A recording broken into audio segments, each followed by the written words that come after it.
What is Stalker 2? Well, it's a sequel to Stalker 1. In the first place, a game many of you may not have even known existed or played when it came out, but you probably played some of its later contemporaries, or at least those built up from the bastard bits of DNA that birthed it originally. Open world, dangerous combat, and a freedom that's both narratively as well as wholly embraced in the game world's design. Explore in a world where bullets can kill you, but the world can tear you apart with a misstep. The dangers are radiation-soaked barrels, slippery with slime, barricading you away from a possible treasure almost too good to pass up. Almost. And almost is a key word of Stalker. It's almost as dangerous as Arma or a Dark Souls. It's almost as open world as fully open world games. It's almost as beautiful as a AAA game thrown into the rock polisher of millions of dollars in natively sweatshop AAA studios. Now you're probably thinking, oh shit, is he going to say it's almost as good as those? We'll see. Sit down, Stalker. Let's tell a story about a game that couldn't narratively reflect the difficulty of its own development more unless they did a documentary. Let's begin. Subscribing helps me from dying, so please do so. Thanks to Xbox for the code, but as you guys know, I buy every game, so my money's on the line like yours. Otherwise, it's just socks at Christmas. Stalker 2, at its core, is equal parts harrowing, survival-based first-person shooter, and a blatant reminder that games are hard as balls to make, and that's in the best of circumstances.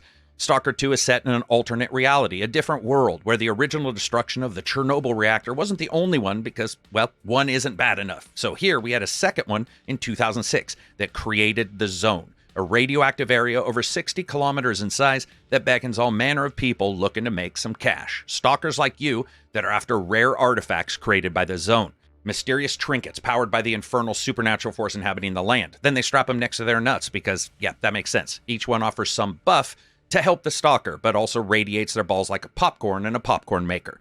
But to get those, to get anything in the game, you have to stay alive. Easier said than done when everyone is out for themselves, split into factions, consistently warring, radiation soaking the land, starvation waiting to eat you just around the corner, and where a hello is usually via metal newsletter traveling at around 1,000 feet per second. The game starts you out on a slow truck ride that turns bad quickly as you and a comrade try to get to the Zone. You play as Skiff, an unknown and mysterious stalker on the lookout for collectibles and planning to scan anomalies in the area.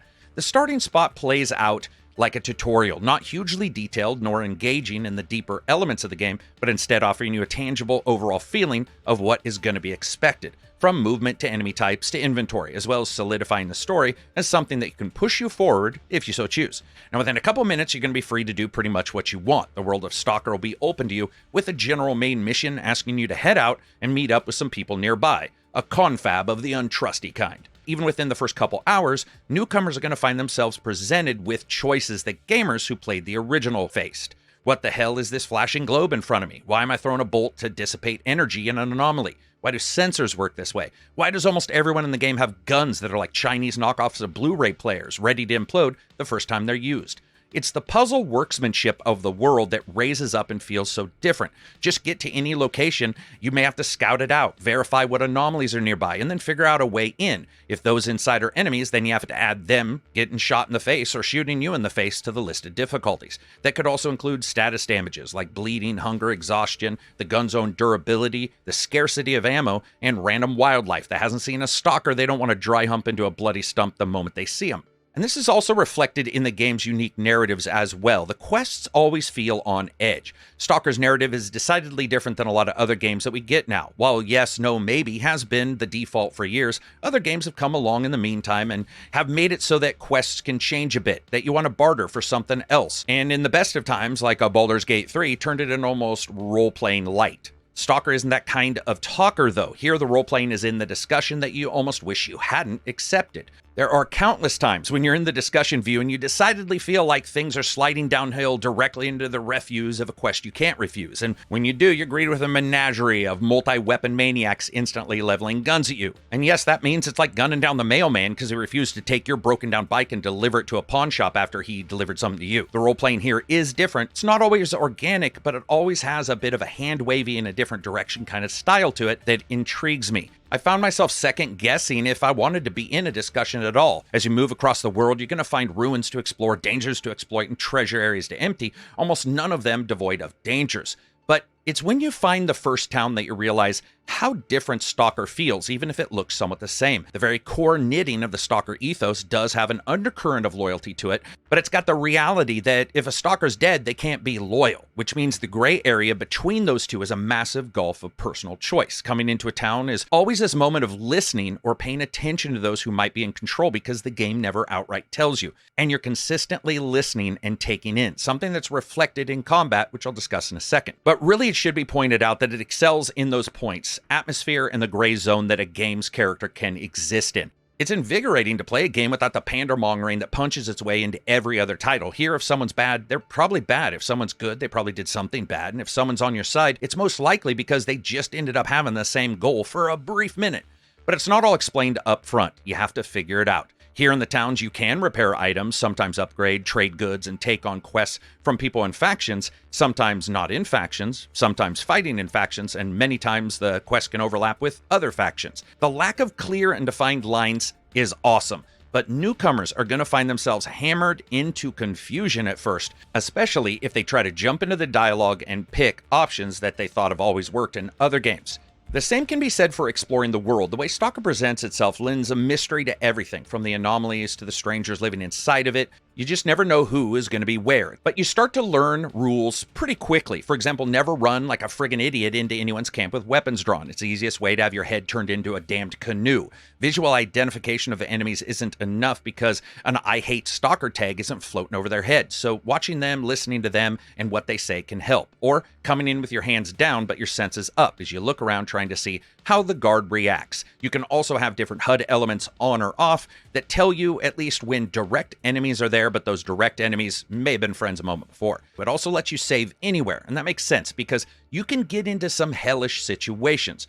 For example, in a quest where I was set to kill some wildlife, I kept kiting all the wildlife back to the stalker's home, and they would go out and then they would kill a couple of the stalkers and I would go and steal their stuff. I thought I had gone unnoticed until I realized on my third attempt they had sent 3 guards and not 2, because obviously somebody realized, hey, this plan isn't working.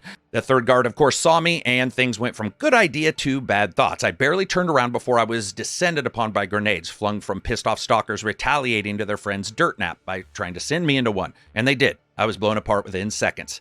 But that's also the friggin' juice. You can go over a hill and there's an entire military crew killed, some begging for help after getting annihilated by creatures or an anomaly. Or if someone doesn't get inside fast enough during a storm and dies outside, their corpse resting right beside the opening to safety, like a race where the losers are killed instead of getting silver. And if you reload that save, those might not be there. The same thing can be said for the stealth and how it works. Throwing a bolt over a soldier's head can cause them to go off on their own. If you do it during a fight where they've lost where you are in the battle, it can cause them to go into panic, shooting the wrong way, or you can lead them towards an anomaly. For example, there's an anomaly that looks like an explosion that's a bit in stasis, bits of glass and reality frozen in place. Leading a running enemy into it shreds them instantly apart, dropping them in their tracks.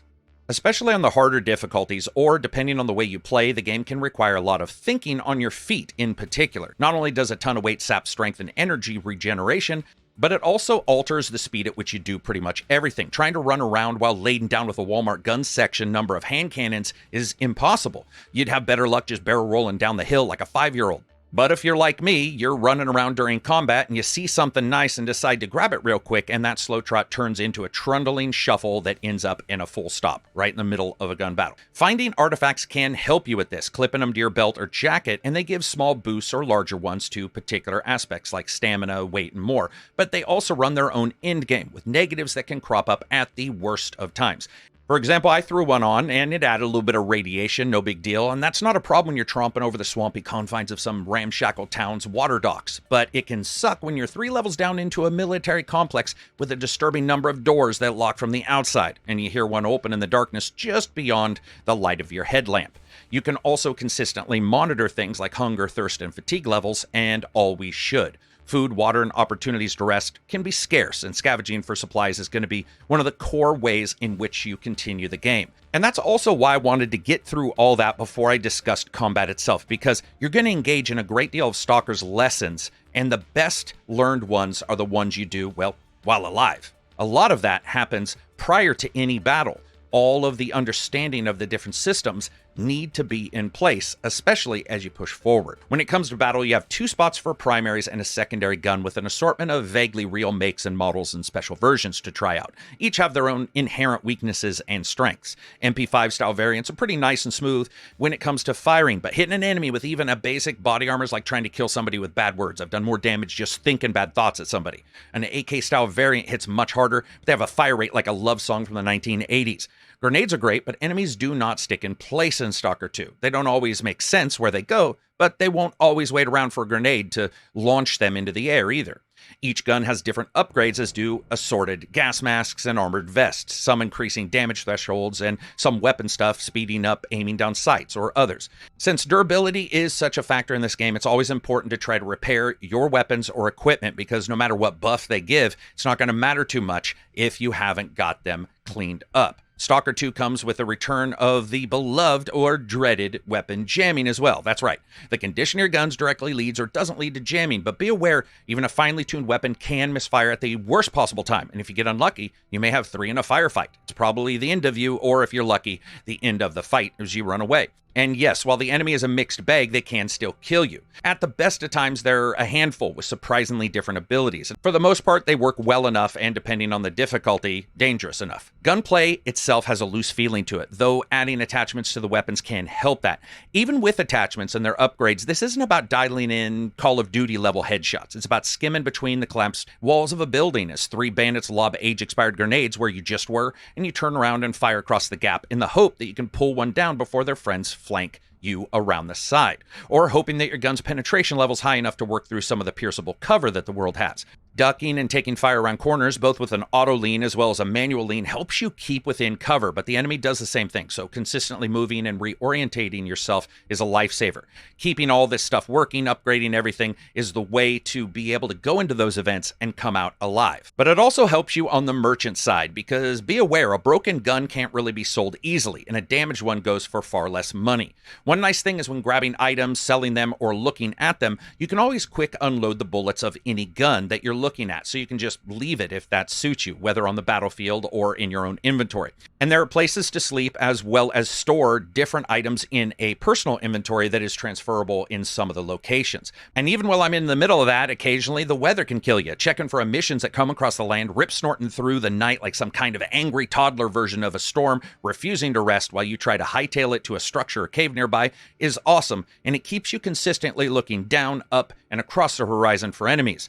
While all this does combine to make one hell of a unique shooter, there are traditional elements. Yes, the world doesn't treat you like a hero. I mean, in the end, you're not, but it still has a centric view that you can feel sometimes. That means that your job is to help everyone do everything, like each quest giver lives in a bit of a stalker stasis. At least in Stalker, though, they acknowledge that. For example, one victim of unquestionable torture stood up from the mud next to me to thank me for saving him. So I asked him why he didn't just give up the special stash, and he said he was biding his time waiting for a miracle, and apparently that was me, a bristling, short-winded, COPD-sounding hero who gunned down his torturers instead of making a deal with them. So he gave me the stash anyway, not knowing if I was as bad as them or maybe even worse than them. These kind of things do happen a lot in the game, where yes, they try to deliver a feeling that is, well, you're just a stalker like everybody else. A lot of it still does hinge on you. But I gotta hand it to them when it comes to the flexibility of some quests. Let me give you one more example. I had to choose who to join with a political and military backstabbing, back and forth, various faction kind of situation that was going on. I'm smart, so I chose to agree with the guy because you're standing in front of him. And as I said before, sometimes characters in Stalker take you refusing a quest as a delightful reason to turn your body into a spaghetti strainer. But I did not trust him. I'd worked hard to get here and learned a lot of the harder lessons already. So I engaged my stealth brain and I snuck around his location and found the goal that he had promised me, only to find out that it was unusable and pretty much always had been. So I promptly ran around like a murderer trying to find my favorite garden machete and drop grenades at the bastard's feet. And I had won. At that point, I had taken everything that Stalker 2 had taught me and used it. I ran cackling from the base right into Anomaly and was torn apart. I'd somehow become the confetti shot at my own celebration for success. I got to admit, though, that death, I just didn't care. That was the exact anarchy I'd come to expect, and it gave me a good chance to go ahead and reload the save and try the job in a different way. Once I had done so, I continued to explore the world. Now, the world itself is run systematically through a system called A-Life 2, an unsurprising realization since Stalker 1 ran on A-Life 1. It's a system that keeps NPCs moving around, doing jobs, joining and rejoining groups, patrolling and hunting. This means interactions with one another that consistently occur inside and outside of the more clustered areas. For example, sitting down to watch stalkers tell horrible jokes you're only slightly understanding because of stalkers' consistently noticeable language barrier, another stalker will shuffle over, only to fart and then wait 45 seconds until he loudly says, "You guys are hilarious, let me tell a joke," though nobody's talking, not realizing that it's been 2 minutes of silence. Stalkers in town frequently shift and move and play musical cardboard, sitting in one place, then getting up, walking around, turning around, then sitting right back in the new place. It's like they're all suffering from anomaly-caused concussions, and then that same character will proceed to talk as if they hadn't seen anybody that day. And that pops up quite a bit because the game doesn't have a lot of voice samples for characters, especially in towns. What I did like is you're able to adjust the difficulty, and that is one place where I want to talk about it just for a second. When it comes to the difficulty, the hardest is more of a management game almost. On this difficulty, everything can be brutal, but especially battles, and in particular ones in caves. With your little light just barely illuminating some chanting super freak who can summon guns and then just steal yours. And it becomes absolutely dangerous. No lie, that little son of a bitch can steal your gun right out of your hands or cause you to drop it. Try killing somebody when you numb finger an AK-47 and drop it at your own feet. But requires you to learn the lessons it teaches by working, watching, planning, and then experimenting. So here's my suggestion. Start it on middle difficulty and see how it works. Then as you continue, maybe turn off some HUD elements. It also works very well for the most part with HUD off, requiring you to take far more caution in everything you do, as well as keeping and remembering key points and geographical features. It doesn't always feed as much data as you probably need to play it completely HUDless, but it is fun to attempt. Now, when it comes to bugs, I had a few. The first is that when the game resets characters due to movement in a story element, like a plot discussion or a narrative explaining that a character is going home and you end up at their home later, the game can become a mess, stuttering terribly. This is on the latest patch. A total close and restart is all that fixed it. It also did happen during a couple battles as an enemy that was story-based popped into a location, and it's like the game's almost running 2 worlds at a time. And at that time, it wasn't using any extra actual memory either, even after 10 hours of playing. So it really wasn't a memory leak that seemed to occur here. It was something about bringing assets or moving them, especially a static character, and moving them to a different place. Also, while the enemy AI can be dangerous as hell, they can also move so much that they get stuck in the same way that you might when running around. I've seen a couple times where the enemy was stuck on the edge of a log pile like they tried to take a corner too tight. Instead of backing up, they just sat there hoping race officials would restart the race over. Didn't happen all the time, and there were many times where they'd saddle back and forth, they'd strafe, they'd duck down, they'd move around, they'd take pot shots at me. But there is the occasional wampus where you're just looking at a character going, "What in the hell are you doing?" And that can affect presentation. And let's talk about presentation. Pretty much at any time, while the game can look beautiful, it does have a workmanship style to it, with occasional moments of brilliance that can cause you to realize, you know what, I can do crazy things with crazy results in a crazy looking world. The zone is this sprawling place of swamps gurgling like the world's most upset stomach, to mysterious creaks and groans and forests as trees seem to move just a bit more than they should, or storms rip across the world and you have to find safety within a deep cave or some kind of building. That part is awesome. So too are a lot of the enemy designs, or at least their ideas. Scary, anomaly-infected creatures you face that are able to slip in and out of invisibility with disturbing ease. If you want to know what it's like being in an enemy and facing a rogue in a D&D game, this is probably it. The dude's flitting in and out of your vision only to sneak in and backstab you when you turn around. It's like that time that Luke forgot how to defend himself in Empire Strikes Back. But if you look around, you can see his form moving through the grass or his footsteps in water. And using the visual cues, you can take him out. It can look fantastic, and the weather systems do combine to make it a very active-looking world. However, the game also shows its age in its design. Lots of the inner locations have very sparse environments that don't feel filled out, even with useless debris that's used so excellently in a lot of other titles to make sure that a hallway doesn't look like hallway section number 8 planted down in a game engine. The same can be said for sometimes inside of major buildings, where elsewhere the debris and junk can also be so prevalent that it's confusing on where to go or even get there. Characters and NPCs are hit and miss all over the place. Some characters look excellent, close to some of the best we've seen in game-bound, asset-driven cutscenes in AAA games. But other times, they look rough as shit. Rough. The same can be said for a lot of the texture work in the game. Some of it's using photogrammetry for some of the locations, but there's a low level of detail, regardless of the setting you put it on, that can definitely make this game appear a little bit older than you might expect.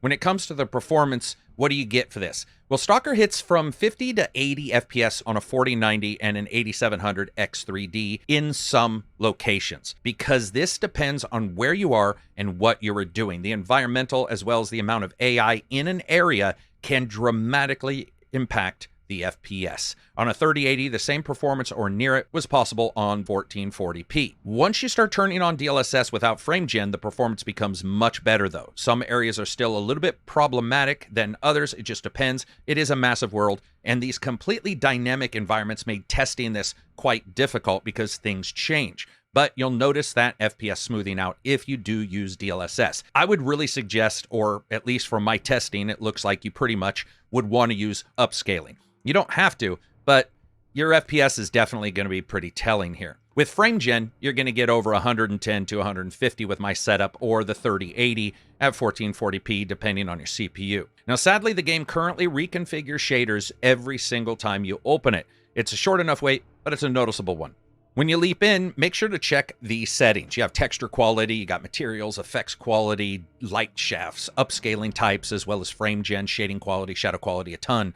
And if there's an option you want in the graphics, it's most likely here. And while many are imperceptible from one level to the other in look, in performance, it's not necessarily true. Shadows in particular, as we would expect, can eat up about 15 FPS from low to epic settings, while something like texture detail isn't really going to affect you unless you end up having small VRAM on your video card. After that, reflections, effects quality, and object details seem to be the largest FPS sparing options, and you can mess around with those. All around, I would say Stalker 2 can look great and perform great in some sections, but I would like that optimization to be evened out here. There were definitely some issues when it came to its performance versus what I was seeing on the screen. There are other times where I was like, damn, this looks incredible, and it's running really well. With this many systems going on, it's obviously probably a mixture of the AI as well as view distance and other things occurring. When it comes to the audio presentation, first up is sound. Stalker sounds awesome, especially if you have a good setup. It's got all sorts of environmentals that can cause you to consistently question if you're alone or not.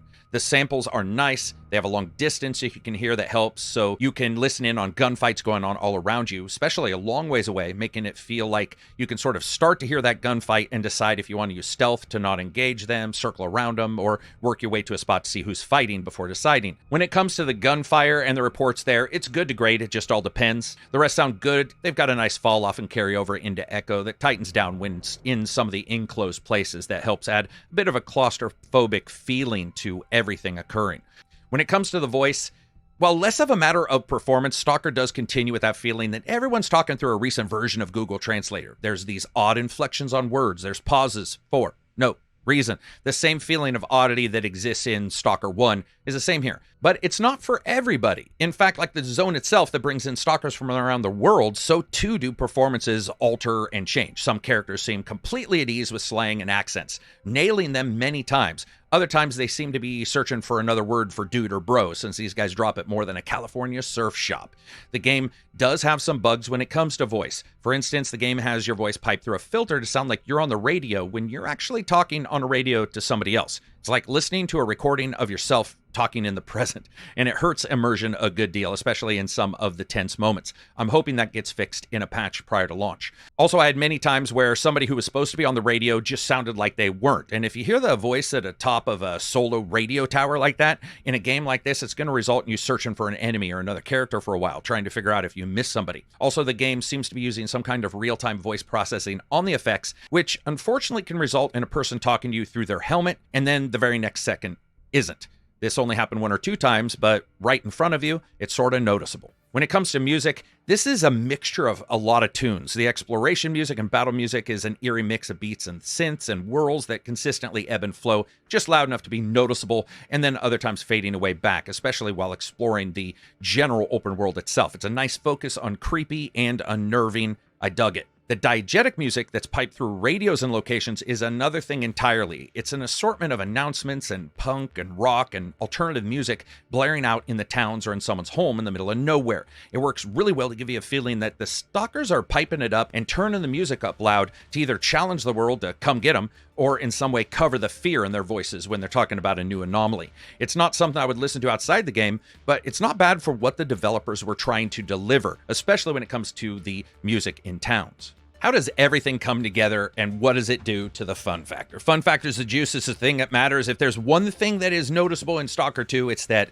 all the years extended by all sorts of troubles that have left a mark on the game, it feels in many ways lodged in a time started more than a decade ago and worked on until now, which is exactly what it is. It's not that it doesn't have some of the convenience of modern gaming. It does. It's just that the level of polish is this odd mix of AA, B-level jank, and AAA level moments of presentation and atmosphere. It's a mongrel, somewhat like the dogs you fight in the fields here.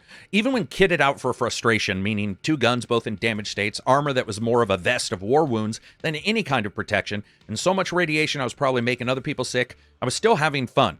These are my kinds of games, ones that have just enough oddity to them that you don't always know what's occurring or why, but you have to be prepared for it. Even when occasionally a quest worked out the way I expected, or I bet on another betrayal and it paid off, I went back and tried again, and many times found out there was another way around. For example, I was working my way through a dangerous spot in the middle of a storm. I saw some stalkers sitting around a fire, and just as I thought to put my weapon away, I was struck by lightning, and that was enough to scare the living shit out of the stalkers, who instantly turned on me. And I love that feeling. It's rare you find a game that so well reflects its ethos of freedom, as Stalker does, born from the rules of the characters, fleshed out in the activities that they do and the jobs they take on, and experienced at the speed of the player in control, regardless of what you do, being good or bad. A game where going where you shouldn't is almost imperceptible to going where you should, because as deadly as it is, it's always engaging to try it out. But it's not all great. I would have loved to have had a better climbing system, or at least one that didn't see me rubbing, fondling, and butting up against everything in a search to see what's climbable and what isn't, as the difference between them can be selective at best. The bugs I encountered weren't game-stopping, well, except for the NPC moving in the narrative stories I talked about, and that did require some reloads, but they were bothersome. And while I love difficulty settings, I think Stalker 2 plays like an almost completely different game depending on what you choose, and it is actually lesser for it. For example, on the highest difficulty, as I said, it's a management game and a survivor simulator. Each hit, every single misstep is dangerous, and it brings an attention to focus that is very hard to replicate in other titles. On its easiest, it can be a snore fest, because the tension that an inopportune meeting should establish is truncated by tons of healing items and less damage to you and more to the enemy. In many ways, I think easy needs to be balanced better to focus on the strengths that Stalker 2 is trying to deliver, while not removing the slow lane access that is expected with that difficulty or new people coming into the title. Those things definitely brought it down, because it was hard to dial this game in as easily as you would expect. On the other hand, it is super dynamic, so there was some expectation there. Speaking of expectations, what did everybody expect this to review? I would like to see you post it in the comments. Give the score, numbered, what have you. How do you think this game will do? So to me, in many ways, Stalker 2 is actually closer to the original than I thought possible, and too close for comfort. I would have loved to have seen the characters in the game do more. They seem to have basic schedules, and they do run for their lives during the giant nocturnal emissions that can kill anybody dead. And when it comes to the performance and bugs, there's just enough here that I can say, honestly, I would suggest people wait or check this out on Game Pass. It's a good idea and a great game at times, but it needs those technical levels stepped up. It's delivering patches, like I said, hot and heavy. Even here, just a couple hours prior to the review embargo, we're getting patches. I can't wait to see if this levels it up, because I think a lot of people will enjoy Stalker. But when you add the technical issues to a game that has a very odd styling to it in the first place, whether it be its presentation or just in its quest and the expectations from the player, you want it to be as smooth as possible. There's a lot of greatness in this title, but it needs to be much smoother for me to say instantly you should go out and get it. Anyway, that's it for me. I hope you guys like this review. I enjoyed the game. I'm going to continue playing it, but I really do hope for some patches, and I really do hope you guys subscribe, give it a thumbs up, leave a comment. I would appreciate it. Whatever you are playing, I hope you're having a good time doing it. Peace out, and enjoy the rest of your week.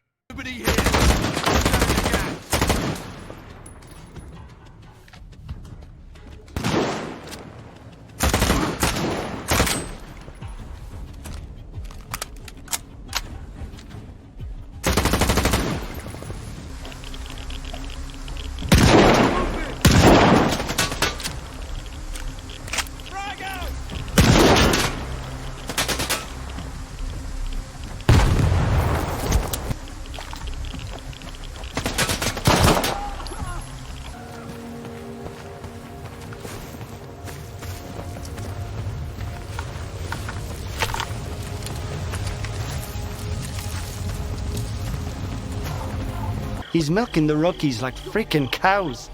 If it wasn't for the gaffer and warlock, I'd still be paying that dude for my first gun. Having friends, that's for the mainland. But sure, we used to be buddies. He has his reasons for hating the ward. He used to be an ordinary stalker, you know? He was alright sometimes, but other times, not so much. And then one day he just snapped. It happens to all of us sooner or later.